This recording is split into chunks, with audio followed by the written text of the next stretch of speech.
In 1846, then, Dred Scott sues for his freedom.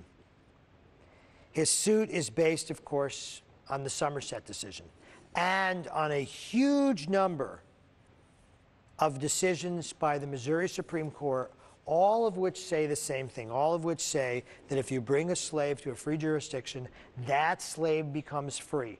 The only exception is if you're simply briefly passing through the free jurisdiction for a day or two. The case begins in 1846. It is delayed because, and this is again one of the bizarre ironies of the case, he sues Irene Sanford Emerson, and Irene Sanford Emerson says, well, I don't own Dred Scott. And Dred Scott doesn't have a witness to prove that she owns him. So the irony of the case is he loses his case and he's remanded to the person who claims she doesn't own him.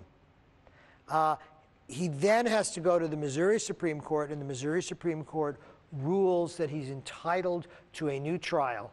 And at the new trial, which finally takes place in 1850, it takes a while, there's a cholera epidemic, there's a big fire in St. Louis, justice grinds slowly. In 1850, a jury of 12 white men sitting in St. Louis declares Dred, Harriet, and their children all to be free. Dred Scott has won. And this is absolutely consistent with a series of Supreme Court decisions in Missouri going all the way back to 1824.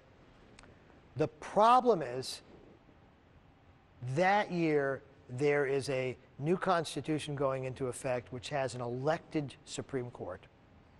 The elected Supreme Court leads to a sea change in the politics of Missouri. You get a court with two pro-slavery fanatics on the Missouri Supreme Court.